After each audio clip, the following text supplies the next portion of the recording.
All right. Well, we talked about meeting the governor of Osun State yesterday. Tell me about opportunities you've seen that you think investors can latch into here in Osun State. He focused quite a lot on agriculture. I think that's right, given the state of Osun's agricultural focus. So we talked about opportunities in agric, in processing.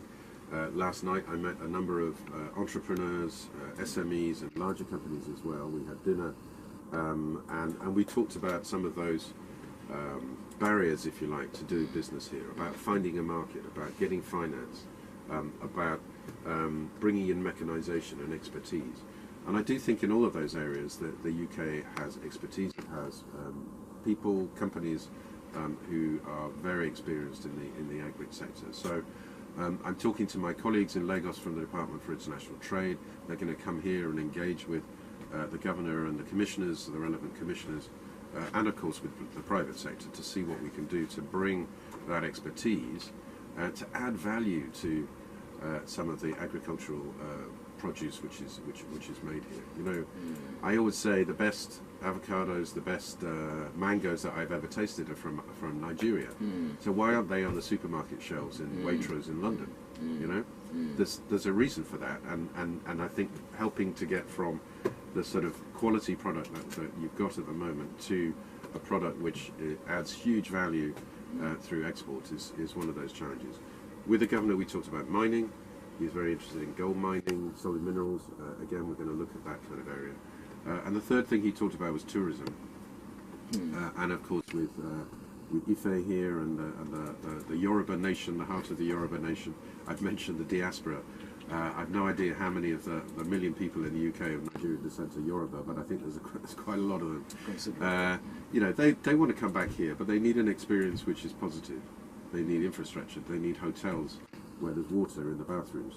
You know, they need museums. So there's a lot again of investment, and I do think that we can help. But I also think it's just as important, probably more important, that the people of Nigeria, the government of Nigeria, the state government of Nigeria, the federal government takes responsibility for this as well. It's fine to say we need more tourists, but you've got to have the infrastructure in place, and you have to make the tourist experience a positive one. Because if tourists do come here and they go into, you know, a hotel and there's no water in the bathroom, they're going to tell their friends, you know, don't come to the state of Osun, don't come to Nigeria. It's you know, things don't work, and that really hits their reputation and that damages the reputation. So, you know, get that right, get those kind of things right, and I do think people will come. And I'm a great, you know, I love Nigeria. I've had a fantastic 3 years here. I've seen some amazing sites, and I do encourage people to come and visit Nigeria because it is an amazing place with amazing people and cultural traditions and so on. So, yeah, I mean, I think that's an important part, and we'll see what we can do to help in Osun. All right. Well, let me take you back to the UK now. Many people are worried about the future of the UK after Brexit. And? Yeah, what do you have to tell them? Yes, about what becomes of Britain after Brexit. Well, we've just been talking about democracy, right? We've just been talking about democracy in Nigeria, and democracy in the UK has led to a decision by the people of the UK to leave the European Union. So, you know, everybody should respect that decision. There will not be, in my view, a second referendum. There has been a decision taken by the British people, and now the British government is negotiating with the European Union on the terms of that exit. Okay. There have been, you know, I'm not hiding, there have been differences within the government, and recently some resignations, which you're aware of. But the government is today launching a white paper, which is the agreed cabinet position on the negotiation to come in the next few months before we leave in March. And I would say to Nigerians who are worried, the fundamentals are strong. You know, the economy is strong. The people are resilient. We are an outward-looking nation. We welcome people, Nigerians, Africans, you name it. We welcome people into the UK. And we want to be that outward-looking, what we call global Britain. And I think that means opportunities, in particular in countries in the Commonwealth, like Nigeria. So I think you're going to see much more of a focus on the Commonwealth. We'd like to try and get some free trade agreements signed up Obviously, Nigeria should be in line for that, so we're working towards that. There are great opportunities, I would say, in a post-Brexit UK. We're not going to disappear from the global scene. If anything, we're going to be more present on the global scene. You know, the Foreign Secretary, who's just resigned, the previous Foreign Secretary, announced 10 new embassies in Africa alone. Okay, we are bringing in more money, more resources, more people, more focus on Africa. Nigeria is the biggest post that we have in Africa. Not many people know that there are 800 people working for the British government in Nigeria in all sorts of areas. We have 7 different locations, 7 different offices in Nigeria. This is a massive investment. We've just moved into a brand new office building in Abuja, which is incredibly impressive. You know, the British government is investing in Nigeria and investing in Nigeria's future and the youth of Nigeria.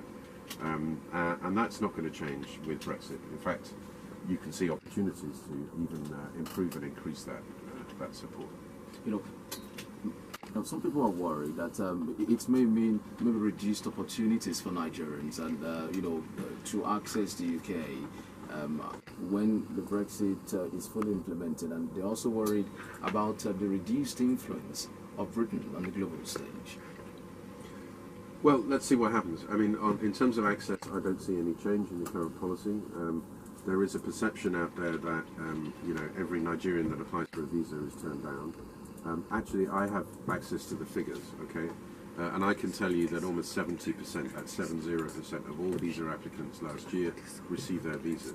For students, for young people who want to study in the UK, that figure is over 90% of applicants who received their visas, okay.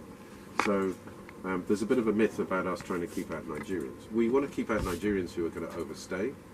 We want to keep out Nigerians who are going to break the rules, the laws of the UK. We're not going to be tolerant of Nigerians who break our laws. You know, would you be tolerant of a Brit who comes to Nigeria and breaks your law?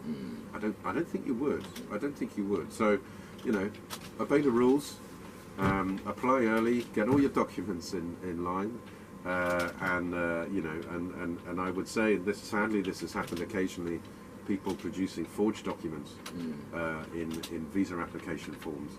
We know when they're forged, and that is an automatic 10-year ban. You will not get into the UK for 10 years minimum if you present a forged document as part of your visa application.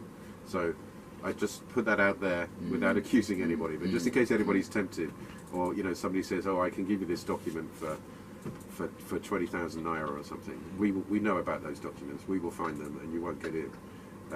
But that said, we are welcoming to others. We are an open society, and I do want to stress that point. Will Britain lose influence around the world? I like to think not.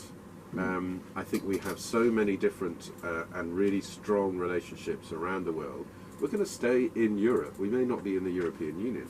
Those relationships with France, with Germany, with Spain, with Italy, with the Netherlands, where I was ambassador for 4 years, they're going to stay there. There are so many links. There's so many Brits living in Europe. There are so many Europeans living in the UK.